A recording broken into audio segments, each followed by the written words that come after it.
আমার কষ্ট লাগে আজকে যদি শহীদ জিয়া বেঁচে থাকতো অথবা মরহুমা বেগম খালেদা জিয়া যদি বেঁচে থাকতো তিনি সবচেয়ে বেশি কষ্ট পেতেন।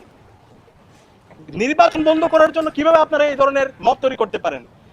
আজকে দেখতে পেয়েছি জাতীয়তাবাদী আইনজীবী ফোরামের সদস্যরা তারা গিয়ে যে রিট করেছে সেই রিটের পক্ষে তারা গিয়েছে এবং পরবর্তীতে 4 সপ্তাহের জন্য এই নির্বাচনকে স্টে করে দেওয়া হয়েছে।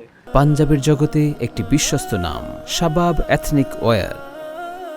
এখন আমার প্রশ্ন, আপনারা যে নির্বাচন বানচাল করার জন্য কাজ করেছেন, আপনারা কোন মুখে জাতীয় নির্বাচন 12 ফেব্রুয়ারি যে নির্বাচন হবে সেই নির্বাচনের ভোটের জন্য আপনার নাগরিকদের সামনে কোন মুখে যাবেন?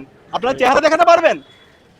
এই জুলাই বিপ্লব পরবর্তী যে আজকে চমৎকার একটা গণতান্ত্রিক পরিবেশ তৈরি হয়েছে, সেই গণতান্ত্রিক পরিবেশকে বানচাল করার জন্য, ছাত্র সংসদ নির্বাচন বন্ধ করার জন্য আপনারা কোর্টে গেলেন, আপনার নির্বাচন কমিশনের সামনে গিয়ে মত তৈরি করলেন।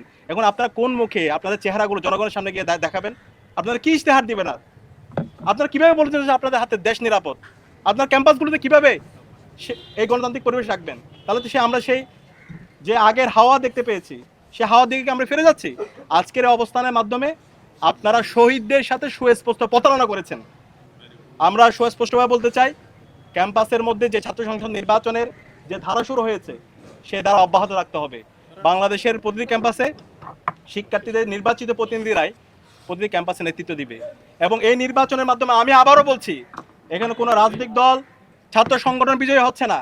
এর মাধ্যমে বাংলাদেশের গণতন্ত্র বিজয়ী হচ্ছে, এর মাধ্যমে জুলাই বিজয়ী হচ্ছে, এর মাধ্যমে জুলাইয়ের শহীদদের আকাঙ্ক্ষা বিজয়ী হচ্ছে।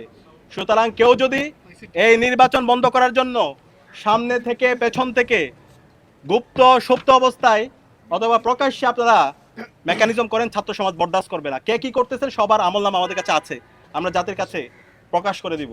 আমরা আশা করব যে নির্ধারিত তারিখ দেওয়া হয়েছে সেই অনুযায়ী ছাত্র সংসদ নির্বাচন হবে এবং এই নির্বাচন আয়োজন করার জন্য নির্বাচন কমিশন, বিচার বিভাগ এবং অন্তর্বর্তীকালীন সরকার, আইন শৃঙ্খলা বাহিনী, একই সাথে বিশ্ববিদ্যালয় প্রশাসন সবাইকে আন্তরিক সহযোগিতা করার জন্য অনুরোধ করছি। আপনারা বিশ্ববিদ্যালয় প্রশাসন এখানে দায়িত্বটা সবচেয়ে বেশি।